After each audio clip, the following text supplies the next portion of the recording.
Halo geng, ketemu lagi sama kita.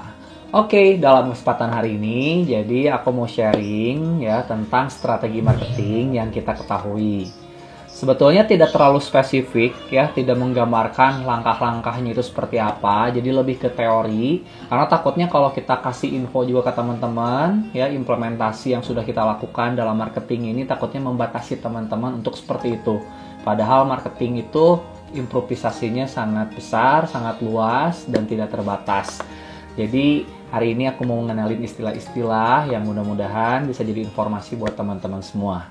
Oke, yang pertama direct response marketing atau penjualan langsung. Nah, jadi ini secara umum orang menggunakan cara ini untuk melakukan marketing. Misalnya promo 50%, beli satu dapat satu ya. Nah, itu betul-betul to the point ya. Jadi kalau kita beli produk dia akan ada sesuatu yang menguntungkan untuk si customernya ya. Itu salah satunya. Oke. Yang kedua ada brand recognition. Nah, kalau brand recognition ini orang akan lebih ngelihat ke brandnya. Jadi nggak perlu dikenalin tapi kita udah kenal. Misalnya Gucci, ya, misalnya Rivco atau Nike, Adidas, itu orang udah tahu ya. Jadi tanpa dikenalkan itu dia sudah ada daya tarik tersendiri. Nah, tentu untuk ke tahap ini nih cukup sulit ya, teman-teman.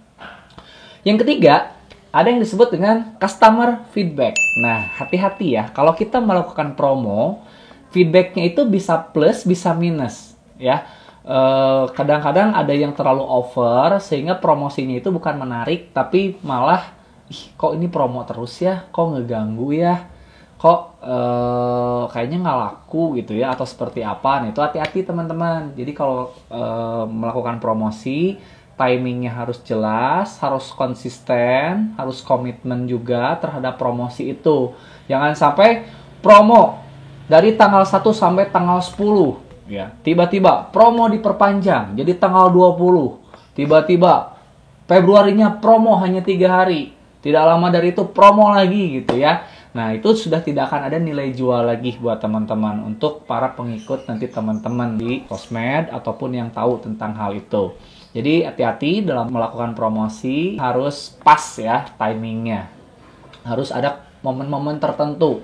Misalnya kalau aku sendiri, kalau ulang tahun 11 wedding, misalnya kalau 17 Agustus, misalnya awal tahun ya. Tapi tidak boleh terlalu sering juga teman-teman ya. Sebetulnya untuk promosi itu sebaiknya dilakukan secara tidak langsung. Jadi jangan langsung beli nih produknya gitu ya, atau promo ya. Kadang-kadang sekarang tuh lebih banyak sharing aja. Sharing, sharing, sharing, selling gitu ya. Karena dengan lebih banyak sharing, orang kenal, orang nyaman sama kita, akhirnya memilih kita ya, harapannya seperti itu. Oke, yang keempat, target market. Nah, ini hati-hati teman-teman ya. Ketika kita melakukan promosi, harus tepat sasaran. Kita harus tahu segmen kita, ekonominya di mana rumahnya, di mana kerjanya, usia berapa. Nah, itu betul-betul harus tahu sehingga promosi kita itu sesuai. Kalau kita mau promosi lewat sosmed, ya sosmed ini apa yang digunakan oleh mereka.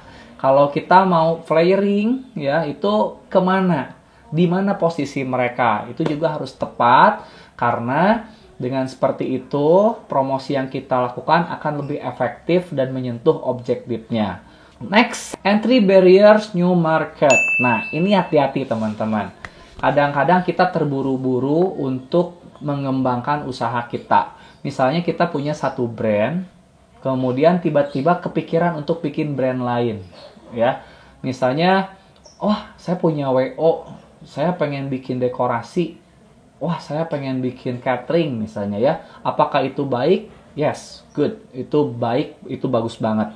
Tapi teman-teman, hati-hati banget. Ketika teman-teman mengembangkan ke bisnis lain, teman-teman harus memastikan bisnis utama atau yang pertama atau yang sebelumnya itu sudah betul-betul berjalan dengan baik, ya.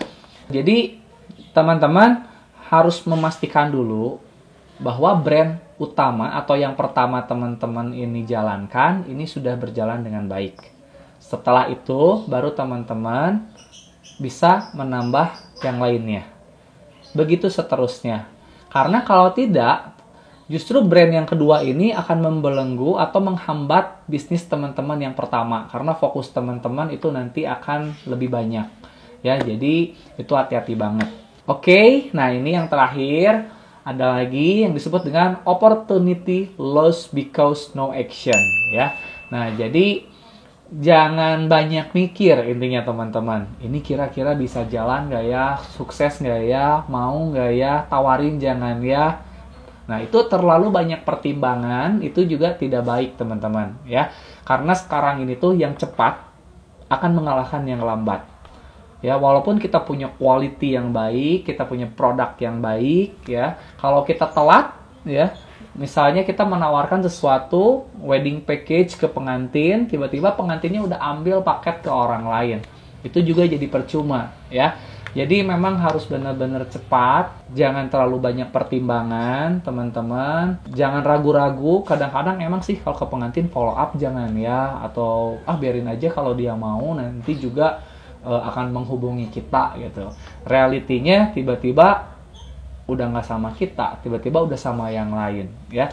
Jadi objektif dari marketing itu adalah dealing, oke? Adalah selling ya. Jadi selama itu terjadi, ya teman-teman nggak usah sungkan, nggak usah malu-malu kalau mau menawarkan ya ke pengantin, karena dengan hal seperti itu akhirnya mereka akan berpotensi untuk mengambil produk kita. Oke, teman-teman, kurang lebih seperti itu ya beberapa yang bisa kita sharing. Next kita akan sharing lagi yang lainnya ya. See you the next video. Oke, sukses.